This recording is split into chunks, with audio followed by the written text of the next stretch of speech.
Hello, everyone, and welcome to the Unlocked Tuesday live stream. We are here every single Tuesday at 2 o'clock Eastern, bringing you all things real estate. And so today, our topic is something that is near and dear to my heart. It is a core part of our mission. We are talking about how you can both do good for the world and you can do well financially. And so we have a guest with us today, Miss Laura Hanson. You guys may know her as my gorgeous wife and my business partner. So, Laura, if you want to give a quick intro about who you are, what you do, how you're involved in the business. So my name's Laura Hanson, as you mentioned. I am partners with Jesse Lang in both life and in business. It's a fun Um, ride. yeah. Yeah, so we are obviously real estate investors, housing providers. I play more of like the sounding board, like advice giver kind of person in within this relationship, business relationship. But one big thing that I am an advocate for is doing things the right way. So, Jesse comes to me with a problem, and I try and think about it and about doing things in the right way. And usually that helps benefit her and our business in the long run. So, And yeah. that doesn't mean that I'm trying to do things the wrong way. Right. It just means that Laura is always that, the angel on the shoulder who sometimes the business can beat you down, y'all. If you're an investor, there can be some really hard days. And so because she's not in it every single day, she's able to kind of chime in and be the angel on the shoulder. And so Yeah. that is the concept that we're talking about today, how you can do good in the world and do well financially within real estate. So Laura, if you want to kind of set the stage a little bit for us, why does this topic matter? Why are we even here today? Yeah. So, I mean, I think as all of the group knows, housing, we're in it for money, but it's not just an investment, right? Like this is a place where people actually live their lives. If you think about it, it's like where kids take their first steps, where people have holidays, where they come home after like a shitty day of work.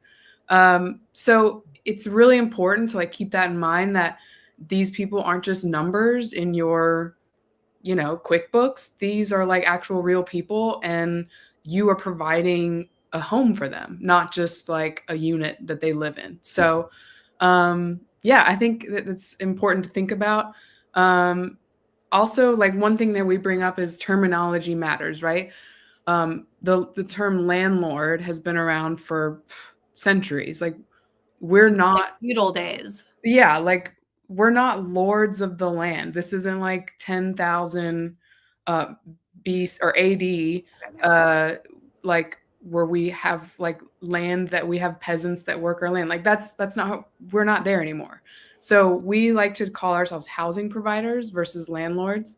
It just helps like humanize things a little bit more. And then your residents, they're not tenants. They're not tenants. Like they're people. So we like to call them residents because you are essentially providing a service for them. You're providing housing for them. So it just helps kind of like humanize things more and make you realize like these are people and we're people. Yeah. You're a person, they're people. So yeah. Yep. So when you kind of shift your terminology around tenant versus resident, which we say, or landlord versus housing provider, which we say, it keeps you grounded and reminds you that we're all human, we're all doing our best, and that, there may be, you do have some authority with the lease signed, but that you don't have to come in kind of guns blazing, and you can achieve what you're trying to achieve within the terms of the lease in a positive way for all parties. So Right. you'll notice that we say that language throughout, and that's kind of why. Yeah. Yeah. And And I think, go ahead, go for it. no, you're fine. Go. I was just gonna say, like, once you kind of change that mindset, you start to realize that, being a housing provider is like a huge responsibility, right? Like, you're directly affecting someone's quality of life and their stress levels and their sense of safety and security. So, um, like doing good and being a good person and being a good housing provider, I think like can affect you, not just, feeling good about yourself, but also like in a financial way, like as Yeah. we'll kind of explain as we get further down. But yeah. 100%. So really kind of the bottom line here is that if you are like if you're thinking of getting into investing, or you are a current housing provider and you are trying to squeeze every dollar out of the people who are living in your property, that you are doing it wrong. Ultimately, it will catch up with you financially, Yeah. legally. It will catch up to you. So we want to lead with decency, fairness, respect. We sleep better at night. We build a stronger, more profitable, sustainable business. And like I said, bottom line is don't be a slumlord. We all know slumlords. I won't say any names here, but I could probably name, 10 people that I know personally that don't manage their properties with the care that I would. And we don't want to be that. Right. It's going to cost you in the long run, and you're going to make a lot more money if you are just really doing it the right way. Right. And again, like it costs nothing to treat people well, right? Like it costs nothing for you to like be a good person, but it can make you money in the long run, which Yeah. we'll get into. But yeah. Yeah, 100%. 100%. So, another thing that you guys will hear throughout this, we're going to go over the top 5 ways that doing good can also lead to doing well. And you're going to hear a lot of language around like firm but fair. And this is something that I say all the time. My whole community knows it. We want to always lead with firm but fair. We are not going to be a pushover. Being nice does not mean being a pushover. I want to be very, very clear about that. You will not let people walk all over you. You set clear expectations, you hold people accountable, and you treat them with respect. You can have both, okay? Mm-hmm. So when residents, they appreciate knowing where the boundaries are Yeah. and how they're communicated and how they're enforced evenly across your whole portfolio. It builds trust, keeps small issues from becoming big issues, which is a mistake that I personally made early in my career, probably more times than I can count, letting a little small thing kind of snowball. And it lets us just really kind of avoid chaos. And we had a new student join. Megan says, "Are you talking to me?" No, but I'm talking to the sweethearts out there who are just like you, who we don't want to get run over. So we had a student join earlier today, and she said, I've had rentals in the past, and it was, what did she say? She was a train wreck, a disaster. Yeah, we're not going to do that again. So we're going to set the right expectations. Both parties want it. I promise you. Yeah.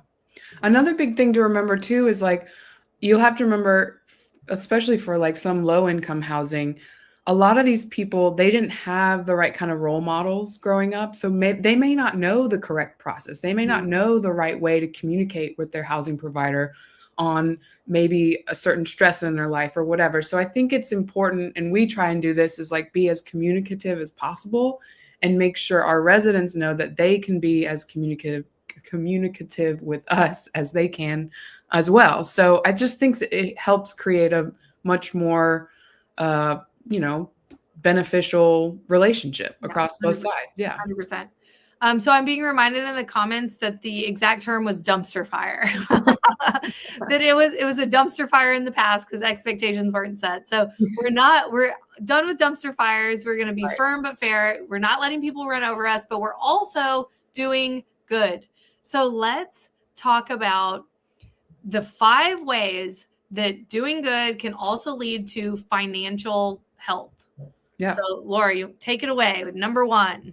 Number 1, and this is kind of what a lot of people don't really think about. You know what, Laura? Before you give it away, let's ask the audience. Sure. Let's ask everyone out here listening, what are some ways that you think doing good in, with your residents, with your team, can actually lead to doing well financially? So we're going to keep going. We have 5. Let us know what you think. Definitely want to hear from you. Yeah. I can get into number 1 or do we want to wait? Okay.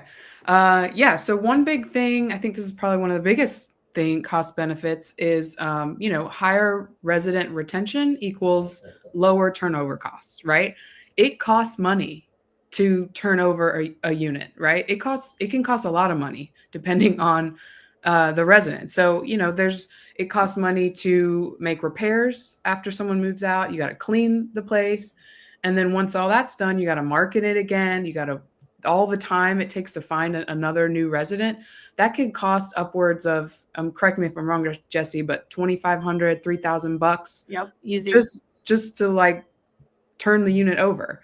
So sometimes just kind of being more communicative with your resident and maybe working out a deal that maybe they had a hardship or their rent's going to be late, and you just give them like a week or two or something, can help save you that turnover cost down the road. And 9 times out of 10, when we do that, it was just a one-off, 1 month kind of thing, and then they get back on track. But shit happens in life. We've all been there. So I think that's a big one big thing for us is the turnover costs. Yeah. Yep. And so I'll add on to that. Turnover, people think, well, they have a deposit. They have a deposit on file, so I'm not paying for this. We don't get to use a deposit as housing providers. We cannot use a deposit on normal wear and tear. So any, little scuffs on the walls, any general cleaning, we can't bill the deposit for that. And sometimes if the damage is enough, the deposit doesn't cover it. And, during a vacancy, we plan for this when we underwrite a deal, but during a vacancy, my mortgage doesn't stop, but my rent coming in stops. So right. We count loss of rent in that $2,500 to $3,000 kind of turnover cost. So do you want to do the right thing and work with someone, assuming, right? We're not pushovers. So assuming they're upholding their end of the bargain as well. Now, if they're not upholding their end of the bargain, that's a totally different story. But we can work with someone on a one-off basis in order to avoid a major turnover cost. Right. Yeah. Yeah. Jesse, what do you think is the next benefit? I want to see what people are saying. Yes, it builds trust and people want to work with you. That's exactly right. That is another one is we'll talk about reputation, and that goes right along with this. Your reputation absolutely matters. So number 2 is lower repair and damage costs. And it is as simple as saying a resident who feels respected is way more likely to respect the property back. Yep. I know that sounds trivial and like, yeah, Jesse, no shit. But sometimes we come in with this arrogant, this air of authority that we know everything. And it's like, you can turn someone off very, very quickly. And the care that they maybe started with day one is wiped out. Totally. And all of a sudden the trash isn't being taken out and you're not being notified of maintenance items where maybe a small leak in a toilet could turn into a, big major plumbing repair with subfloor replacement. And they're not telling you because they don't care, because you treat them bad and they don't, so that is something that you can, by being kind, can avoid someone kind of saying, hey, I don't care about this property anymore. Right. And on top of that, if a resident feels comfortable in communicating things with you and they don't feel like they're going to like get in trouble for reporting an issue or they're not going to be, they don't feel dismissed for reporting an issue, then they're going to tell you about stuff sooner. Like Jesse mentioned with like a leaky toilet or something. So that, and that could mean like a quick cheap fix for a toilet, whatever, versus down the road, it's been ignored. And now you have a whole subfloor repair and bathroom remodel. Like those are the kind of things that early on, if you are a good person and you do good, like that can help you do well for sure. Yeah. 100%. I will say this kind of segues also into higher rent premiums. So that's number 3. Yeah, this is number 3. So if your resident feels comfortable and they start to take pride in your home, in their home, maybe they fix up the yard and they have really nice landscaping and they take pride in their own home, which then turns into like the neighborhood starts to look nice. It can be a waterfall kind of thing. And then your housing, the equity in your house goes up because the housing in the area in that neighborhood starts to go up. So those kind of things, it's a trickle effect you don't realize could benefit. Yep. And Yeah. that's true. That is absolutely true when someone is living there. But to take it one step further, we buy houses all the time from slumlords who did not care for the property. And there may be someone living there in conditions that I would absolutely never Atrocious. believe Horrible. possible. Yeah. One I can think of particularly that we bought, there was a pretty significant joist issue. It was on not on a slab, on a crawl space, and pretty significant joist issue on the first floor where you would, I'm not exaggerating, step over a hole to get into the kitchen. The toilet was angled forward and your feet were dangling in a hole. I know. It's So pretty bad. terrible. I Yeah. hope she's not watching this. It's pretty bad. And someone was living there and they were paying, $750 a month. We took that property, put 50 something K into it, fixed it up, clearly got all that done, new kitchen, new bath, new everything. It's now rented for $1,400. So yeah, I mean, when you do the right thing, you are rewarded. Do you want $800 rent and like having someone live like that, or do you want $1,400 rent? Right. Like it's a no-brainer. Right. Or on top of that, like you can probably imagine what that type of house used to look like on a street. And now imagine what that house now looks like on that street. Your property values are going up. Like you're only helping yourself if you treat these things in a better way. Yeah. Yeah. Yep. 100%. And so number 4, kind of like Rachel was mentioning, we're going to talk about reputation. And first we're going to talk about reputation related to renting. And so basically faster leasing is less vacancy, right? So my mortgage keeps coming. I want rent. I want it to be vacant for as short of a time as possible. I want the most rent collected. So what we actually do to decrease our vacancies is when we have something coming up, we will send an email out to all of our current residents. And this works because most of our portfolios we're within an hour of Columbus. So if you're all over the nation, this would be hard to do. But we ask for referrals and we pay $250 if someone sends us their friend, their family, their coworker who comes and lives with us. And we get referrals because we do the right thing. Right. So people are like, hey, landlords are bad, but this one over here, they're not so bad, right? They're doing the right thing. So you guys should all come live with them as well. And that helps us reduce that vacancy. Yep. It works. I'm telling you, it works, y'all. Yeah. On top of that, you start to develop a good reputation, and that can help with deals too. If you think about agents and wholesalers and sellers, they're more likely to call you first because they know that you're gonna, that you're honest and that you are a good person and that you'll close and you'll manage your properties well. It will be a good investment, right? So, just another thing to think about. I am very proud that I have never walked away from a deal anywhere near the closing table. I've walked away from deals during inspection periods plenty of time. That's what it's for. But never, ever in 13 years of real estate investing have I been close to the closing table and walked away from a deal. And people know that. My reputation is good. So people bring us deals because they know I'm going to close. They know that if we get past inspection, that we're closing. And so I'm doing well. People bringing me deals because I'm doing good, even on the buy side. It's not only resident related.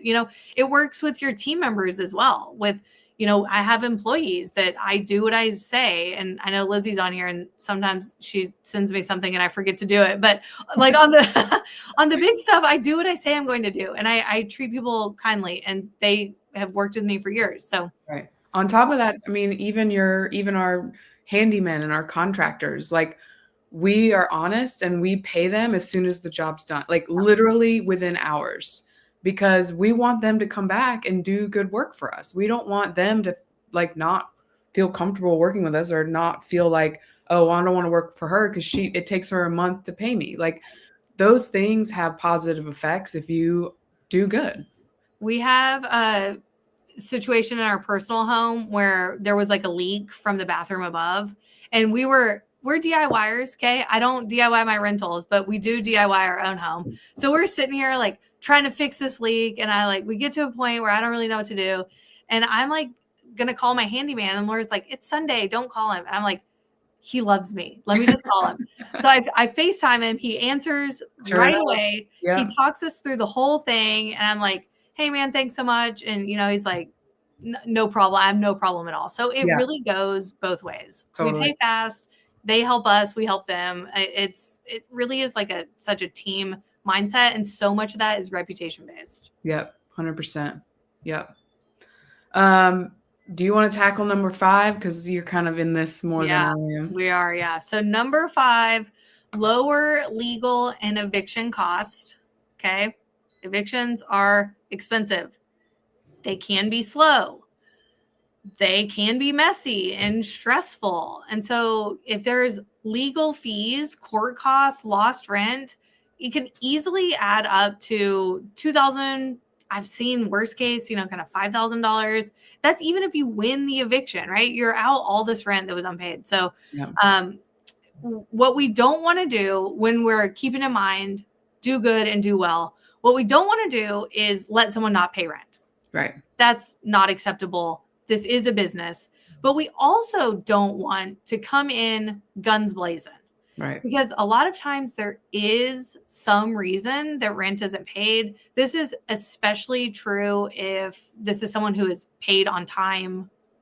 They have a pattern of paying on time and they miss a month and they don't let you know, right? This one thing if you let me know, but if you just don't pay rent, that's a kind of a harder conversation. So Right. what we always want to do is come in with respect, calm communication, and we want to kind of figure out a resolution that is not an eviction. Right. There are quite a few things you can do before filing an eviction. You can work out payment plan where it's something that, they're going to pay $300, $400 a week until it's caught up. You can work with rental assistance. If you are in Central Ohio, I will tell you a lot of that money is gone. That was a lot of COVID money. But if there's still some programs they would qualify for, then you can get rental assistance. You can offer cash for keys where you actually, maybe you waive the rent that was unpaid in order for them to leave in the next 3 days versus going through an eviction, waiting 3 weeks at the early side, Right. and it could be 6 weeks pretty easily. So there's things you can do and by treating someone humanely without going all the way to an eviction. That said, don't get run over. Yeah. Yeah. And again, I mean, that just goes back to it's all about communication, right? Like we try on day one, one of our residents moves in. We have a one pager, or maybe it's multiple pages by now. Oh, at this point, it's like 8 pages. Yeah, it's 8 pages of like we outline everything. We're overshare like steps and processes. We even do troubleshooting tips for maintenance. Like, and one of those things is like, please be communicative with us. We can't help you if you don't tell us what's going on. So that's kind of just huge for us. And if they aren't communicative, like Jesse said, then we can't really help you. We gotta move on. But we always try, so yeah. Yep, always try. I think us and quite a few of my peers, and I know for sure a lot of our students actually go above and beyond to try to make some of these. It's a relationship, it is a housing relationship, and we want to make the relationship work. And so we'll put in the effort, and majority of the time it pans out. Sometimes it doesn't. And then that's when, once you've exhausted your options, that's when you move to the eviction or you move to kind of the next steps in a tough situation. Right. Right. Yeah. I mean, so yeah, those were our top 5 ways that it can benefit you. You can do well by doing good. I think overall, just in general, there's just a history of really bad landlords out there. Jesse's mentioned a few examples. Yeah. They're the ones that don't really fix safety concerns. They're the ones that kind of ignore like basic maintenance, and they treat their residents like dirt, or they're just hard asses for no reason. Like we want to break that cycle. Like that's not who we are. This is 2025, y'all. Like we're all human. Shit's crazy in the world right now, and we just believe that it's like a really core part of our business is that doing good, it isn't just the right thing, but it's the smart thing. It benefits us financially in the long run. So yeah, better reputation, better residents, you get better returns. It's helped us over the 13 years. And we just want to share that knowledge with you guys. Yeah. Yeah. Laura, thank you so much for being here. I can't say enough good about you. And just if your spouse isn't involved in the day-to-day, that's fine. That's fine. They don't need to be involved day-to-day, but being a moral compass, being moral support, and kind of keeping you on the straight and narrow, that is how you don't get into real estate for 2 or 3 years, get burnt out. This is how you retire on your rentals in 20, 30 years, because they're all paid off and you're bringing in 10, 20, 30, $40,000 a month long term, right? Yeah. This is how you sustain a business. You're not getting hit by headaches constantly.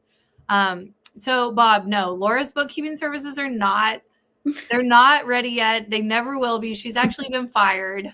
Laura does not do our bookkeeping anymore. So she's off the hook. Sorry. Sorry. Well, y'all, if you have any questions, comments, concerns, let me know. I will say we talk a lot about do good and do well in my book. I'm sure you've heard about. So it's Rentals Made Easy. Unlock the proven step-by-step system to build wealth through rental properties. We actually have an entire call out section, and Laura helped me write these because she's really good at it. Called Do Good and Do Well. And so throughout every section of the book, we're talking about how you can apply these concepts. So you guys, it's on Amazon. Lizzie can post the link in the chat. We are on Amazon ebook. So if you're a Kindle reader, which I am, or we have a paperback as well. So if you want kind of a workbook, that's exactly what we have here. So do good, do well. It'll all work out in the long run. I promise you. Yep. 100%. All right. See you guys. Bye. Thanks, everybody.